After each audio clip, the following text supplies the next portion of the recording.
For nearly 2,000 years, families brewed a simple mountain root, believed to sustain life itself, every single morning. Today that ritual is lost, erased by government campaigns and the march of industry. Why did a tea once crowned in ancient medical texts suddenly disappear from our daily lives, and what vanished with it? The answer begins centuries ago in kitchens whose wisdom we've all but forgotten. In the high plateaus and dry hills of northern China, Mongolia and Korea, a hardy plant has anchored itself for centuries. Astragalus membranaceus, known as huang qi, thrives in rocky soils where winters bite and summers are short. Every root takes 4 years to reach maturity, time enough to draw minerals from the mountain earth and store them in its pale yellow core. The first written record appears in the 2nd century classic, the Shenong Bencao Jing, where it is praised as a superior herb, valued not for fleeting cures but for its power to sustain life. The text describes huang qi as a daily tonic, meant to fortify the body's qi, or vital energy, and to guard against exhaustion.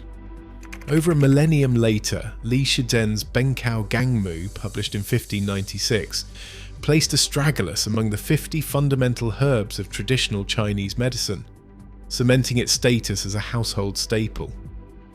A historian's words echo across archival pages. Astragalus is thought to have been used medicinally in China for at least 2,000 years, with its first text appearance in the Shenong Bencao Jing. These ancient sources do more than list remedies. They describe how roots like huang qi were woven into daily life, not reserved for the sick, but brewed as quiet insurance against the hardships of the seasons. Generations of families learned to recognize the thick fibrous roots at market stalls, their golden interiors a sign of potency. Harvested only after 4 years, the roots were sliced and dried, then carried home to be simmered in clay pots or iron kettles. The ritual was not clinical but domestic, with root, water and fire combining in kitchens perched above terraced fields or clustered in city alleys. From the highlands of Inner Mongolia to the river valleys of Shandong, Astragalus became more than a medicine. It was a symbol of resilience, a quiet promise passed from parent to child. The authority of the ancient texts and the endurance of the mountain plant itself gave families confidence to make this tea a daily act. In this way, the wisdom of the canon filtered into the rhythm of ordinary mornings, setting the stage for a tradition that would last nearly 2,000 years. A kitchen before sunrise, quiet, except for the scrape of a wooden scoop against a jar of dried roots. An elder's hands, steady and practiced, select slices of astragalus, each one pale yellow at the centre and fibrous at the edge. The roots are measured not by scale but by memory, a small handful, maybe 9 to 30 grams, enough to fill the palm or the bottom of a clay pot. Water from the well or the tap is poured until the roots are just submerged. The pot is heavy, clay or iron, darkened by years of use. The flame is set low. Steam rises slowly as the water begins to cloud with gold. The kitchen fills with the faint, earthy aroma, something sweet and mineral, a scent that lingers in the air and settles into the walls. There is no timer, only the rhythm of the morning. Some elders simmer the tea for 20 minutes, others let it go for nearly an hour, trusting the colour and the scent to tell them when it is ready.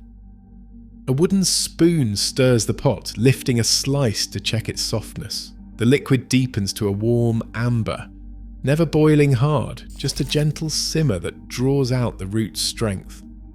When the tea is done, it is strained through muslin or a simple wire sieve. The roots, now pale and spent, are set aside. The decoction is poured into small bowls or thermoses, steam curling above the surface. The first sip is mild and slightly sweet, with a hint of earth and a lingering warmth that spreads through the chest. Sometimes a piece of ginger or a stick of cinnamon is added for extra comfort, especially in winter months. Children watch and learn, absorbing the details without recipe books or written instructions.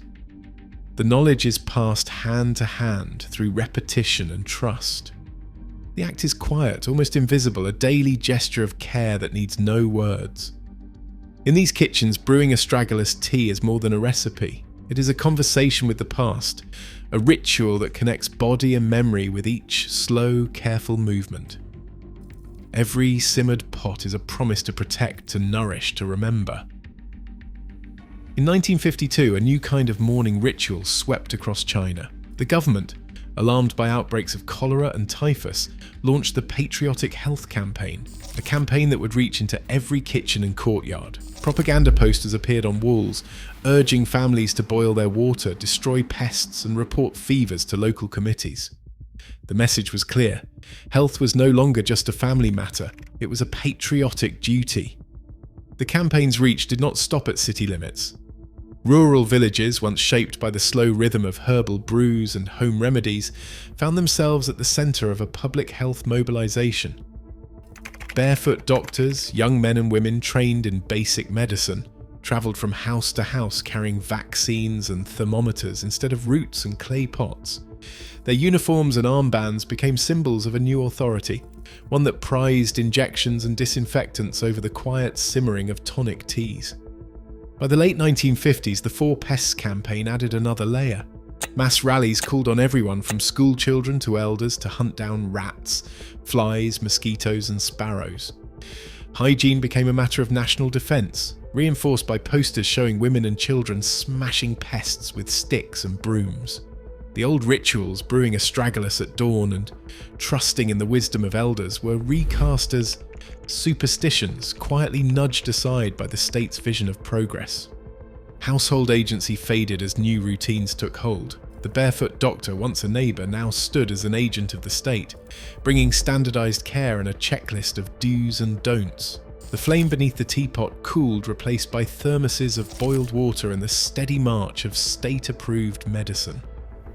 In just a few years, the daily act of brewing Astragalus tea slipped from necessity to memory, crowded out by a public health revolution that left little space for old rituals. After the last barefoot doctors packed away their kits, a new force began to shape the fate of Astragalus root. In 1978, China's economic reforms opened the gates for private trade and global export. Fields that once supplied village markets now stretched into industrial farms, their rows measured not by memory but by yield. Inner Mongolia became the world's main supplier, with production rising from a few thousand tons to tens of thousands by the early 2000s. Traders no longer waited for roots to mature in the wild. Instead, cultivated crops were harvested early to meet demand, thinning the line between medicine and commodity. By the 1990s, Astragalus was less likely to be simmered in a family's morning pot, and more likely to be processed into powders, capsules and extracts. The 1994 US Dietary Supplement Health and Education Act cleared the way for a global supplement boom. Astragalus, once a household staple, now appeared on pharmacy shelves in the form of standardized pills. In the United States alone, sales of Astragalus supplements jumped from $5 million in 1994 to $50 million within a decade, with capsules and extracts making up the vast majority of the market. Dr. Chen, an ethnobotanist who has studied the trade for decades, describes the consequences. He says, when you move from root to pill, you lose the story, the ritual, the trust in how it's grown. Supply chains stretched across continents, but so did the risks. Over-harvesting in Inner Mongolia led to a 50% decline in wild Astragalus by the late 1990s. Adulteration followed. A 1997 FDA alert found nearly half of imported Astragalus products cut with fillers or contaminated with heavy metals. As the market expanded, the daily ritual that once connected families to the land faded, replaced by the promise of convenience and the uncertainty of what exactly was inside the bottle. Today, Astragalus root is sold in capsules and extracts, and its ritual is lost to convenience. As modern wellness chases efficiency, the quiet power of daily tradition fades. Sometimes what's missing isn't just an ingredient, it's the connection it once brewed. What quiet rituals have we traded away without noticing?